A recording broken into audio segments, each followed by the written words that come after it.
Kan dulu saya pernah bilang loh, Iya. di peradaban baru besok nanti atau suatu saat nanti di peradaban baru itu akan muncul kota besar di tengah-tengah Pulau Jawa. Karena saya kemarin waktu yang liputan kemarin kan bilang gitu kan.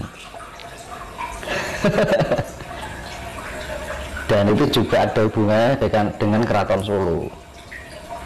Keraton Solo kan nama ratunya, istilah ratunya kan Paku Buwono. Betul. Iya kan. Paku itulah patok itu mas, tonggak ya, yang menjadi poros. Buwono kan bumi, ya. Ya kan orang keraton istilahnya dulu kan yang mendirikan kayak Gede Solo ya. Itu membuat nama itu juga nggak sembarangan, pakai tirakat orang dulu. Dan posisi Keraton Solo itu tengah-tengah pas antara Merapi dengan Lawu. Itu bisa dicek di Google Map. Pas posisi tengah. Nah, di antara ini ibaratnya itu adalah gerbang dalam.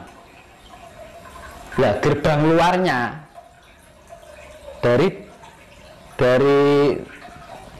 ini Keraton Solo, Lawu, Merapi. Nah, ini ada gerbang luarnya. Gerbang luarnya adalah portal istilah benteng lah ibaratnya. Itu sebelah timur adalah Semeru, sebelah barat adalah Slamet. Bisa dilihat di Google Map. Enggak, sebentar mas. Maksudnya pintu gerbang keluar. Kan ini kerajaan itu berarti gini. Berarti itu termasuk yang membentengi tanah Jawa. Apa gimana mas? Ibaratnya keraton kerajaan. Keraton itu kan mesti ada pintu luar, tugu luar, tugu dalam, ya kan? Baru masuk keraton kan ngono. Iya. Ya seperti itu.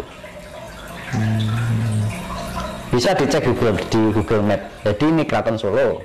Sebelah barat ini kan Merapi, sebelah timurnya Lawu. Nah, Keraton Solo ini pas tengah-tengah antara Lawu dan Merapi. Itu gerbang dalam.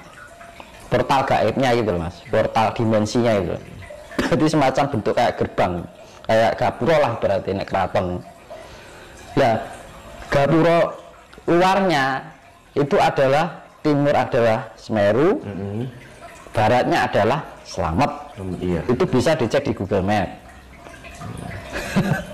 Nah, itu ya makanya dari Gunung Lawu, Merapi, Semeru, Slamet itu gunung yang sangat wingit, penuh dengan kemistisan. Iya kan? Iya. Karena itu portal.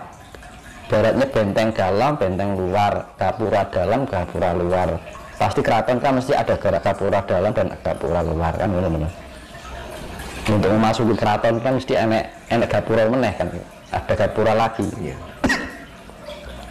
Efeknya mas, jika gunung yang menjadi benteng tadi kan, itu sampai meletus itu tanah Jawa itu membuka mas.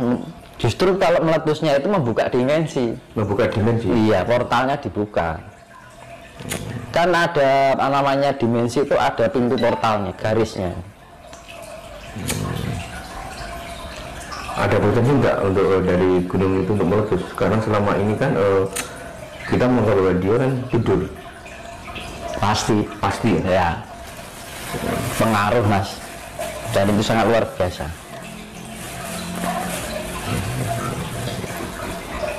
Puncak tertinggi di Pulau Jawa lah Semeru harus selamat. Betul. Iya. Itu benteng itu. Gimana lihat di Google Map itu loh. Semeru, Slamet, Merapi, Lawu, tengah-tengah Keraton Solo.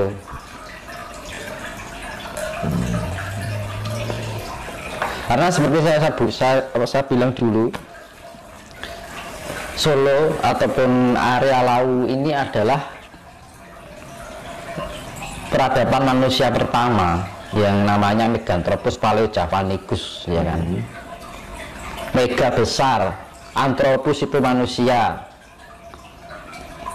Paleojavanicus ras Java. Ukurannya besar, manusia ukuran besar. Ya kan? Ditemukan di Trinil, ya kan? Terus lebih muda lagi yang si erectus. Jadi erectus itu lebih mudah dari Meganthropus. Ya, Pithecanthropus erectus, ya. Pithecanthropus manusia kera. Erectus itu ditemukan di Trinil, di pesisir Bengawan Solo, di Ngawi bagian barat. Itu juga kaki gunung Lawu, ya kan. Terus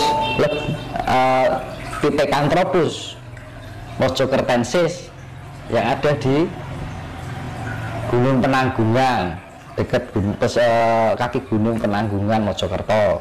Makanya di sana banyak situs juga, Iya. kan itu. Terus Pithecanthropus soloensis juga ditemukan di Bengawan Solo, kan. Terus lebih muda lagi Homo sapien itu kan manusia purba yang sudah cerdas, tingkat IQ-nya sudah berkembang gitu kan. Nah, Homo terbagi menjadi 3. Homo wajakensis ditemukan di daerah Wajak, kaki gunung Gunung Wilis, daerah Tulungagung, ya kan. Terus Homo soloensis di Solo lagi ditemukan di Bengawan Solo, kan. Terus Sangiran itu loh. Iya. Terus yang ketiga dari Homo itu Homo floresiensis ditemukan di Nusa Tenggara Timur di Flores. Tuh. Dulu kan antara Nusa Tenggara Timur, Lombok, Bali, Jawa, Sumatera itu kan gandeng. Jadi satu daratan. Makanya kan jadi dunia itu kan nanti peradaban dunia itu ada yang namanya sistem 5 benua.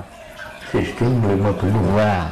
Itu maksudnya bagaimana Mas, bisa dijelaskan sedikit Mas? Sistem 5 benua itu ya di dunia ini ada 5 ras. Ya. 5 ras itu kan ras Asia. Asia itu pusatnya ya di Jawa ini. Ya kan? Iya. Pertama, jadi wong Asia itu ini wong Jawa. Itu Orang Asia, luarnya orang Jawa. iya. Jangan-jangan dunia juga iya Mas. Terus ras Afrika juga sendiri gitu.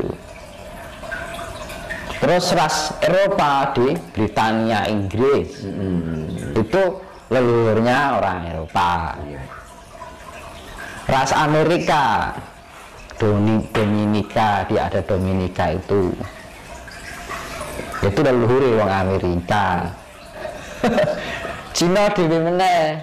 Di Tiongkok, leluhurnya orang Cina. Kan makanya kan dari Eropa secara fisiknya beda, lebih ke merah-merahan, ya kan. Kalau Amerika lebih ke kuning-kuningan, ya kan. Kalau Jawa lebih sawo matang, kalau Afrika lebih gelap, kalau Cina lebih sipit, kan beda makanya itu. Nah, India itu adalah imigrasi dari Jawa yang berkolaborasi dengan ras Afrika, akhirnya bentuknya. Makanya orang India kan setengah Indonesia, setengah Asia, setengah Afrika, ya kan? Iya. Misalkan ada orang India yang putih, itu sudah ada pencampuran dari ras Eropa. Kan dulu itu kan masih banyak daratan yang belum terpisah-pisah oleh lautan. Dan dulu hidupnya itu imigrasi, modelnya berpindah-pindah tempat. Terus belum nanti kan karena bencana alam itu banyak berterbaran, ras-ras itu menyebar karena pengaruh gejolak alam. Karena apa? Jadi fase-fase yang kayak pergantian peradaban itu sudah berkali-kali. Nah gitu. Jadi manusia purba mengalami evolusi geger. Ya. Jadi perubahan zaman ini sekarang sudah ke-9. 9 itu periode itu zamannya Lemuria gitu. Iya, iya. Nah kita itu sudah pergantian zaman menuju yang ke-10. Makanya di dalam istilah Hindu ada yang namanya setiap ada perubahan alam itu diturunkan sang pemelihara yang namanya avatar, Awatara Wisnu, itu dewa pemelihara. Makanya kan dewa yang pertama itu ikan, karena dulunya belum ada manusia. Hanya dulu pertama itu kan hewan-hewan air dulu sebelum hewan darat. Dan terus babi, ya, disimbolis Awatara Wisnu disimbolkan sifat bentuk babi yang ini. Itu yang namanya hewan darat. Jadi sifat keangkaran, maksudnya kehancuran alam itu juga tidak terjadi pada zaman manusia ini, zaman hewan itu juga pernah terjadi. Terus makanya narasinya Awatara Wisnu itu setengah manusia, setengah hewan. Itu digambarkan kenapa singa simbol kebijaksanaan, juga sifat mempunyai sifat kasih, ya artinya kebijaksanaan itu tadi. Nah dulu manusia itu juga peradaban dulu juga ada yang sifatnya setengah manusia setengah hewan.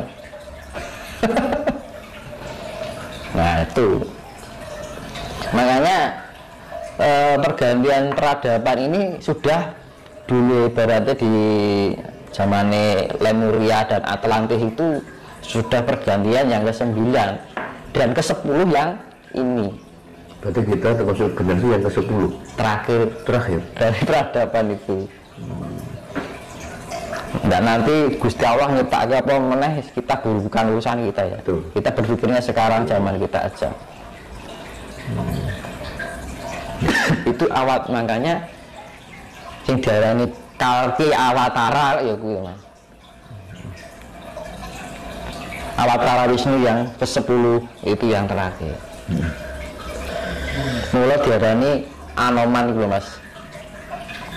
Anoman itu kan di dalam kisah pewayangan itu kan melambangkan itu pertama berdirinya peradaban manusia dan mati nih Anoman ini nganti sampai peradaban manusia.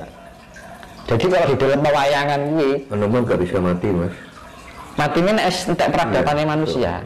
Jadi di dalam pewayangan ada cerita istilahnya Anoman Maneges ya, Mayangkara itu menemui sang yang menang, ya kan, bertanya, saya hidup sudah berkian-kian abad kan gitu kan wayang itu kan si lokal sebenarnya yang makanya wayang di asini ki mimbuli hitam kan bisa menceritakan awal kehidupan sampai akhir kehidupan peradaban manusia.